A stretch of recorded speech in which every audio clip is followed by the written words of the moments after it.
Guide. This is a podcast that is designed to inform and give tournament directors insights into how to run world-class events. We're going to be talking to some of the best and brightest in the industry, and our very, very first guest is probably one of the best and one of the brightest. That is Roger Tabor, the tournament director of the Mayor's Cup, the Las Vegas Mayor's Cup International Showcase. So, Roger, welcome to the show. It's great to have you on. Well, Michael, it's great to be here. Thanks for including me in this. Well, you're going to be famous forever because you are the very first guest we ever invited on. So that's something. Your place in history is already assured. So that's good. Famous in our own house. Exactly. We always start off. We're going to sort of always make this the first question of every interview we do, and let's basically ask every one of our guests to give us a Cliff Notes version of their tournament. A little bit about how long it's been going, how many fields, how many teams, and then a little bit about themselves and how long they've actually been involved in the running of the event. So just tell us a little bit about these events that you run and how long you've been doing it and all that good stuff. Okay. The original Mayor's Cup goes back, I think, 14 years, and it started out of the Parks and Rec department when the mayor built some new soccer fields, and there were 63 teams the first year, and virtually all local. And a couple years later, I came and I volunteered for it, and I still volunteer. And I came with the idea and said, why don't we? I think there's a market to go global and be an international event.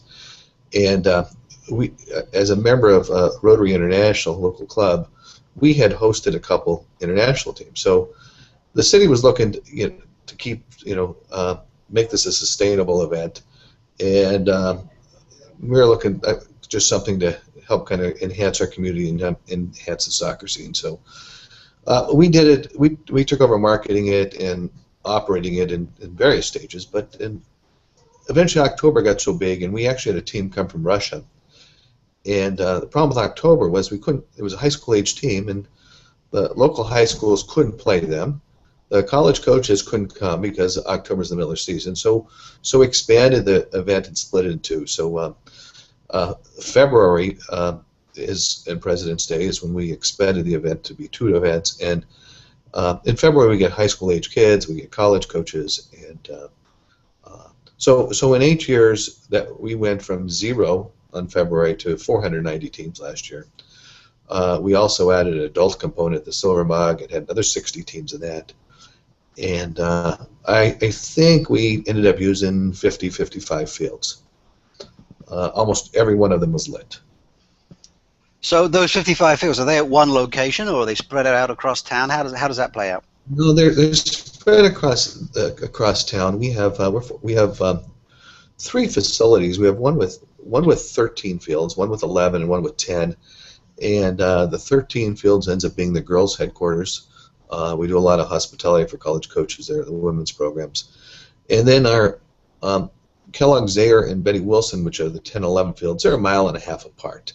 And so they get the bulk of the games, and then after that there's a couple complexes that have 5 and 3 and 2, and so we choose those geographically so that the boys are playing really in the northwest end of town, and the girls basically play in the southeast part of town. So basically you have a fall tournament which is for the younger kids, and those younger kids are excluded from the February tournament, or is the February tournament inclusive of both all those age groups? Well, no. October starts at U8, and we go to U15, and then historically we've gone U14 to 19 in February. This year we're expanding it to U12s. So we do have some overlap in the 12s through 15s. Which seems to be the largest part of the market anyway. Absolutely. So it was really one tournament over 2 weekends, and now it's morphing a little bit into almost 2 different tournaments. So you've got this fabulous tourist destination. Everybody knows Las Vegas, fabulous place to visit. Has that been a help, or has that been a hindrance to you in terms of sort of running a tournament and making it happen in such a busy location? Oh gosh, it helps tremendously. Las Vegas is a destination. I mean, we have first of all, branding, and we can lean into all that the branding that Las Vegas does, the Convention Visitors Authority. I mean, they have a huge marketing budget. I mean, everywhere in the country and in lots of the globe, they're actively advertising the brand Las Vegas. So that's real important. The other things that are Las Vegas, I mean, we have more hotel rooms than any city on the planet. We have a world-class airport, and I think we're the #2 airport as far as destination travel. So although we're in our country, I think we're like 7 in overall traffic, but a lot of those airports that are bigger than us are using that as a launching pad to another place. So it's a hub. So our airport's real important. The hotels are real important.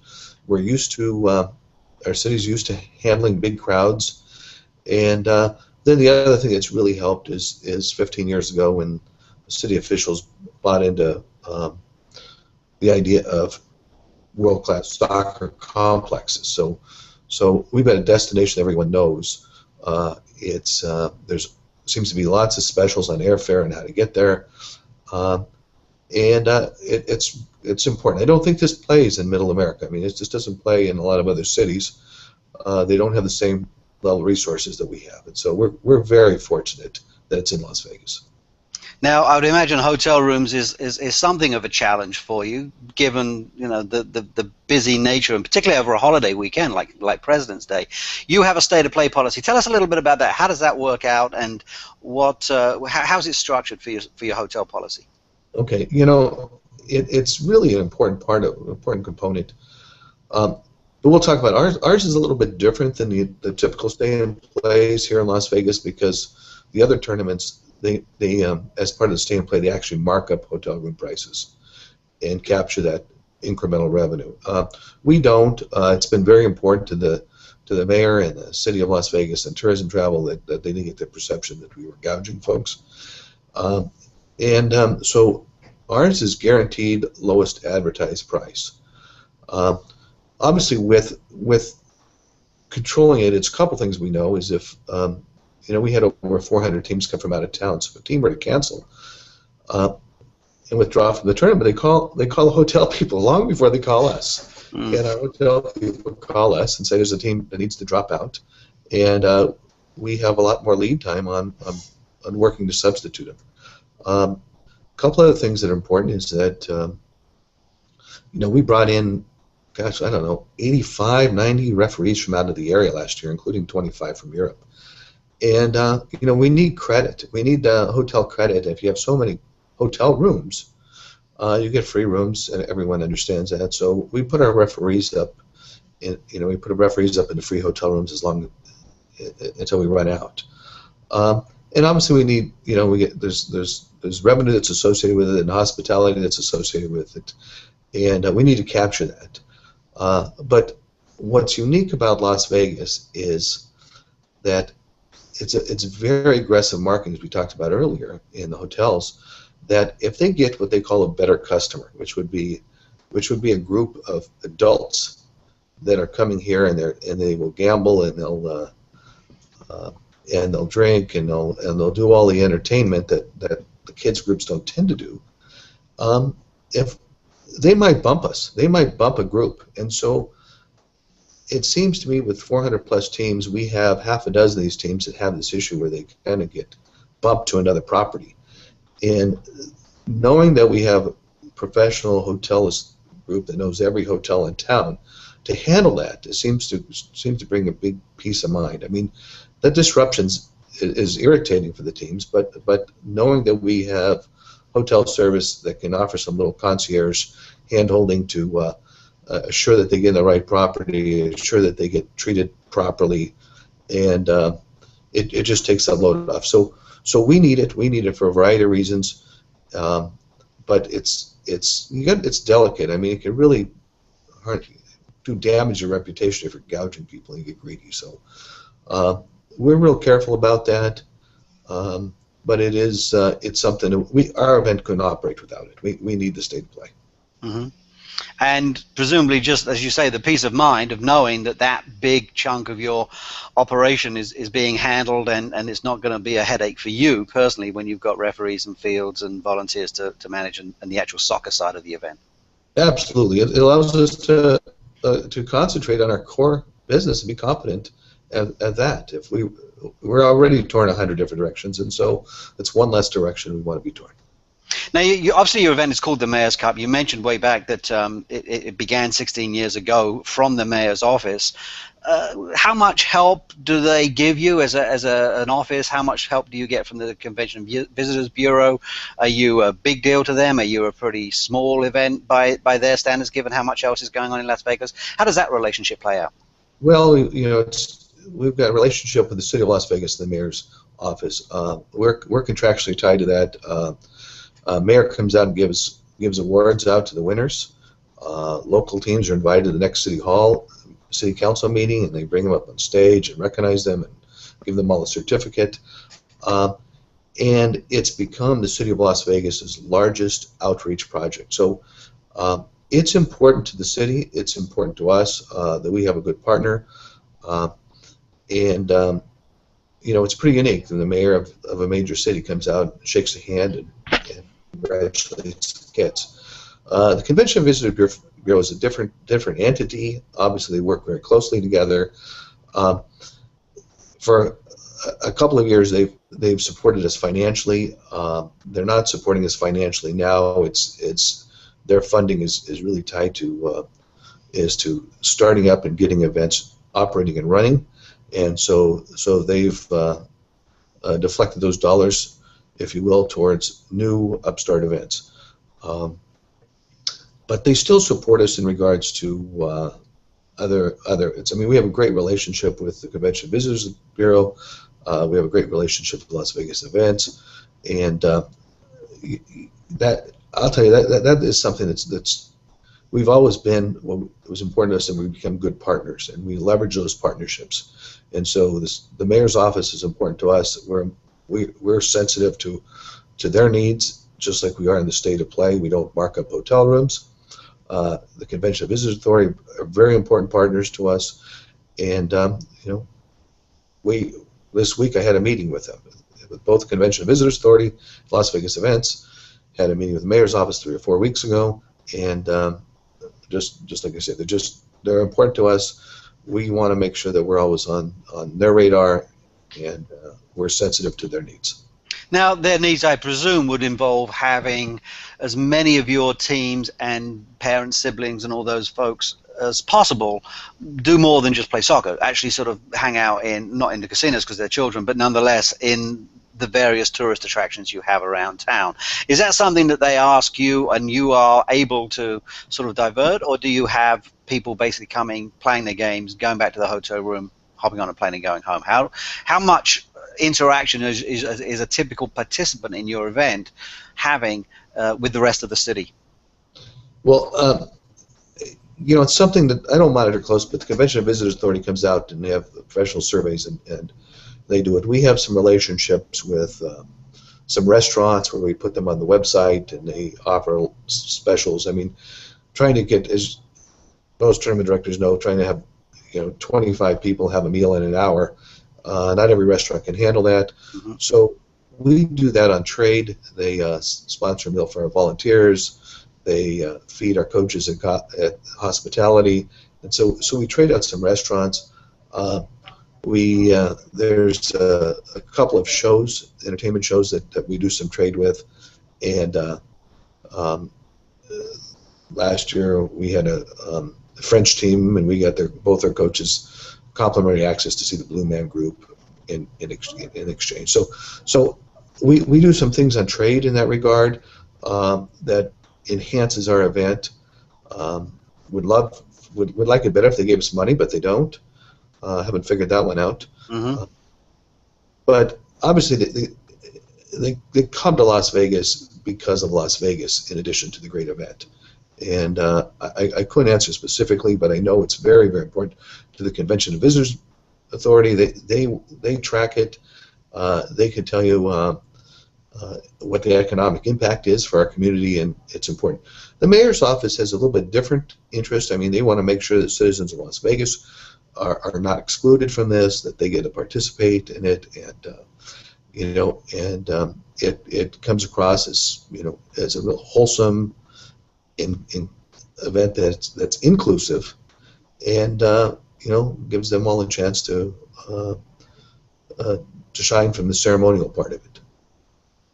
So obviously you bill yourself as an international event, and that's a big part of your branding, and the fact that you're Las Vegas enhances that.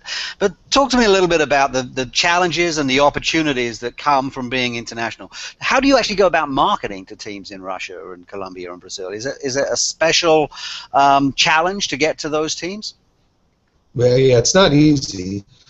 We kind of stumbled into it originally, and I think I mentioned earlier, I was a member of Rotary International, and we did an interchange with some visiting judges from Russia one year, and they afterwards, after all the vodka salutes, and afterwards the interpreter started asking questions like, "What is Rotary?" and started telling about things we do, and then it explained about this exchange we do with a Rotary Club in Mexico, where they would bring the kids up and we would host them, and they'd party in Las Vegas, and then they'd take the kids back, and told them we'd do the same thing. Well, he said afterwards, he said, "Well, my dad's worked for a pro club in Russia for 20 years, and they might be able to do it." So once we had a little traction there, that opened our eyes that international was really an opportunity. From that, there's a lot of expats in Las Vegas, and I have a friend who grew up in Berlin, whose childhood friend is with Borussia Mönchengladbach, and he reached out to them. So we, our first year we had a team from Mexico, we had a team from Russia, and a team from Germany, which was a very high-profile team from Germany, and just started calling ourselves international, and just leveraged our relationships with the Consular Corps of Nevada. There's 25 foreign consuls here in Las Vegas, Rotary International, and being in Las Vegas, we get a lot of visitors internationally from Rotary across the world, and we do some direct marketing into Canada, and we do direct marketing piggyback on Las Vegas Convention Visitors Authority, who has offices in Madrid and Frankfurt and Rio and Beijing and London, and so they have offices around the world, and then trying to model what folks were doing in Gothia and Dana Cup, and pick the brains of the folks at USA Cup and Dallas Cup, and just leveraged all that, and we're working real hard. So this past February, we had 71 international teams. It's the most we've ever had between the two events. We had 85, which, according to my measurements, puts us at the largest international number of teams for one tournament, 85. But that all came together in the 8 years. So in eight years ago, we had 2 or 3, and now we have 71, and we're breaking into different countries next year. I mean, most of our marketing is for international. Now, obviously, coming to Las Vegas is not a small expense for a club like that. Are we talking about mostly pro clubs that you're marketing to? You mentioned some high-profile clubs like Borussia Mönchengladbach. Are you marketing to the youth teams of professional clubs, or are you marketing to clubs that would be, comparable to the typical youth club in this country? Well, we're marketing to both is the answer. We're marketing to all and anybody that wants to come. We have, in the showcase, we have 2 or 3 divisions. I mean, some of them more high-profile clubs. We've had Wisla Krakow. We've had Legia Warsaw from Poland. Both come. Gloria Bistrita from Romania, which is the first division club there.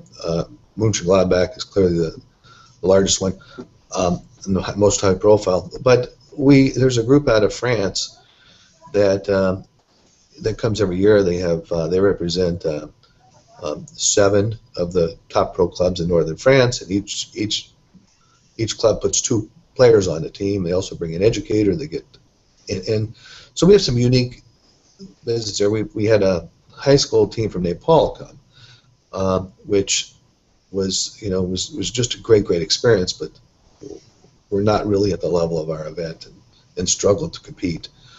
And you just don't know how good they're going to be. Um, but I mean, this past year we had a team from Guatemala had 5 national team players on it. We had a team from Haiti had 4 national team players on it, um, and they tend to be clubs. So different parts of the world have different formats.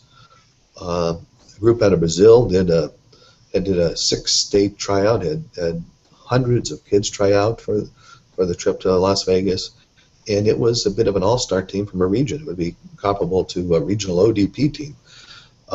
So we get them from a variety of sources, in a variety of ways, and the reality is we just market all of them.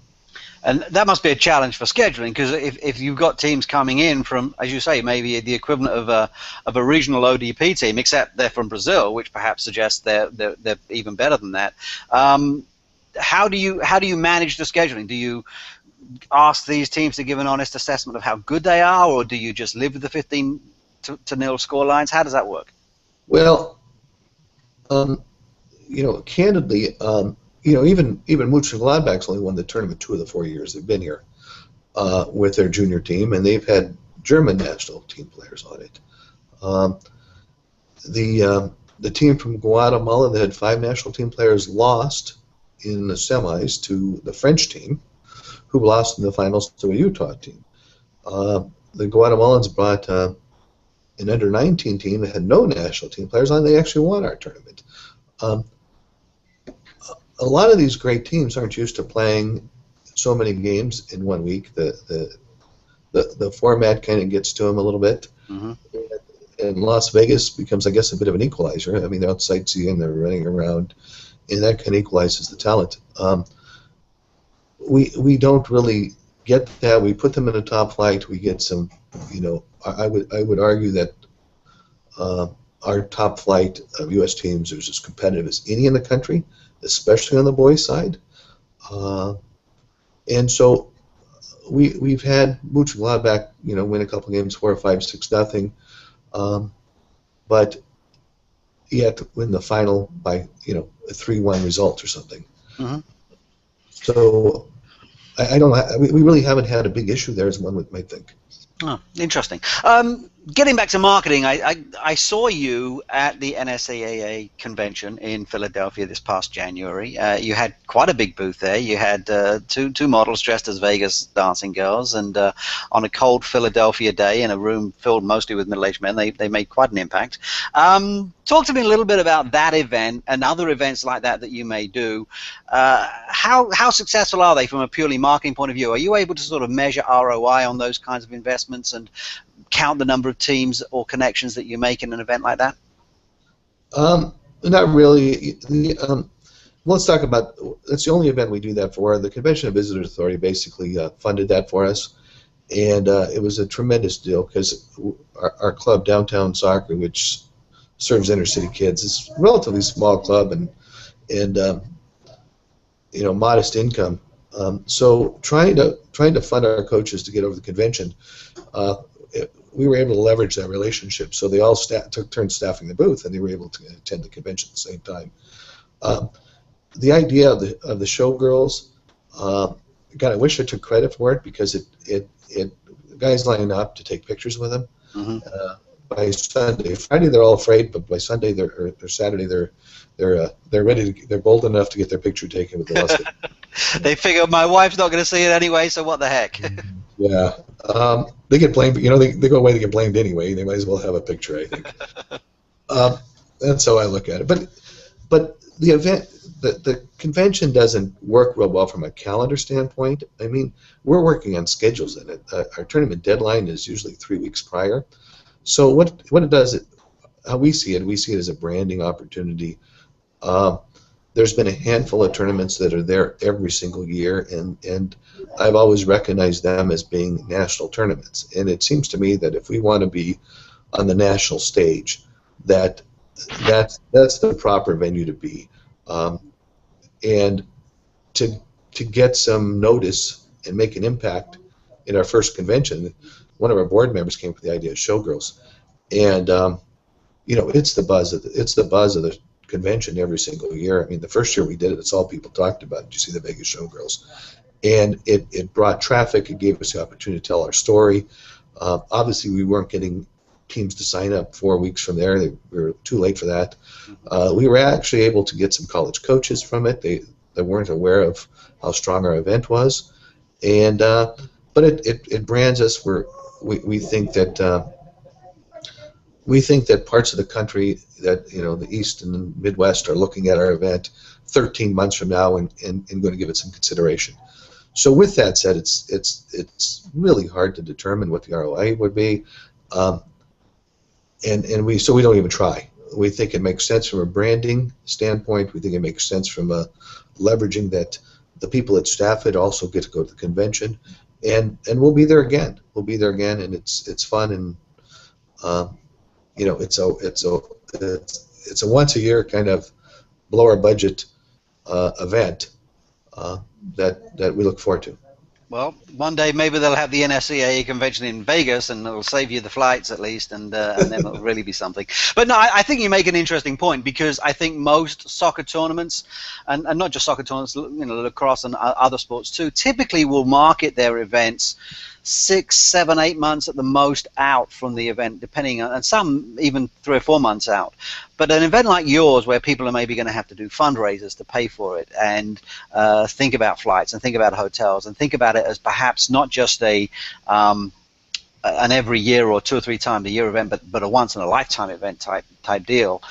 You're not necessarily marketing that close in. You are often marketing now for someone who might come a year or even 18 months from now, because by the time they've got their fundraising going, by the time they've got everybody signed off on the idea, it does take that long to get all the ducks in a row for a team of 15-year-old kids. Yeah, absolutely. And of course, marketing to the college coaches is another thing. I don't think most tournaments really don't even have to think about that, simply because they're not showcase events. But there is that other aspect of come to our event, and that of course increases the prestige. Having, I think, what, 300 college coaches you had there last year, 280 or something? We had north of 400 this past year that signed up. You know, it's easy if you have talented teams, and you have and the idea of Las Vegas. I mean, so. But their budgets are all shrinking. I mean, everyone knows that college coaches' budgets are shrinking. We're competing against the Development Academy stuff and the ECNL stuff, and they're being torn. So we have to work hard to get the coaches in town, and we try to take real good care of them when they're here. I mean, we just in publishing of profiles. I mean, our lineup is like $7,500. To make sure that they had profiles of every kid in their hands, and you know, and that's at the end of the tournament, it all ends up in the trash. But we do it anyway. We think it's important. Yeah. Well, a couple of sort of general questions that we're going to sort of get into the habit of asking all of our tournament directors. Just a little bit of on the more personal level of the things you've done with your tournament in the years that you've been involved. What are you the most proud of? The most proud of, I would have to say, is the foreign teams, and they're really the funnest part of it. Putting cultures together. We little known secret. We on Thursday night before our event, because the foreign teams need to come longer. We host a night of friendly games where just international teams play each other, and it's really my favorite part of the event. You know, introducing the cultures and seeing them respond and seeing how bright-eyed they are because they got in Las Vegas and they're anxious and they're happy, and I just, you know, and quite often it's just me and a handful of volunteers out there watching them, and it's really one of our most gratifying moments. And what's been the most surprising thing you've learned or you've accomplished over the time that you've been involved? The surprising thing that still somewhat amazes me is that is how few people you actually have to talk to. I mean, parents and kids and coaches, they sign up online. If your website's good and your communication's good, they get it. They book their hotel rooms. They show up. They have a game at 10, and we, and they're there at 9:15 at the park. And the reality is, we might not have ever had a conversation with them. And I would say at the end of each tournament, there's 125, 150 teams that we never actually spoke to, and they just know what to do, and our communication is sufficient that they don't have to pick up the phone. So that always impresses me, I'm very grateful because it allows a handful of us to put on a big event like this. Yeah, I think the soccer crowd is pretty well trained. I must admit, as someone who used to be a coach and a soccer parent when my kids were that age, it is amazing how all these people show up at fields, not just at big tournaments like yours, but every week on regular league play, driving from one town to the next, dealing with traffic, dealing with roadworks, dealing with directions that aren't always as good as they should be, and yet somehow we always end up there, always on time and ready to play at the appointed time. It is quite an accomplishment week in, week out. One last question, and I want to be cognizant of the time we're spending. If you could impart one piece of wisdom, one piece of advice to a newbie, somebody who's never run a soccer tournament before but they're thinking of getting into it, what would it be? Well, I'm going to give you two. How about that, okay? The first one would be, I think you touch the tournament every day, okay? And it might be looking at your frequently asked questions. It might be making sure those words are proper. Make sure going on a website and trying to find an address or center of influence or director of coaching or college coach, or trying to figure out how you can make your event a little bit better. I mean, and I'm not saying you have to spend hours on it every day, but if you touch it every day, you're thinking about it every day, it's in the forefront, and you're not just trying to put on a tournament in 5 months. You're thinking about 13 months ahead, you're thinking 2 years ahead, and so that would be the first bit of advice. The second bit of advice is don't take yourself too serious, okay? I mean, you have to be flexible, you have to be able to be humble when you made a scheduling mistake, when you made a mistake, just don't take yourself serious. People are there to have fun, and if you're not having fun with them, they can't have fun. Sounds like good advice. And Roger, I have to say thank you so much. This has been a really good introduction to this show. I think there's a real place in the industry for a show like this, and I don't think we could have picked a better inaugural guest. So thank you very much for that. And I'm going to stop the broadcast right now. Okay, Michael, thank you.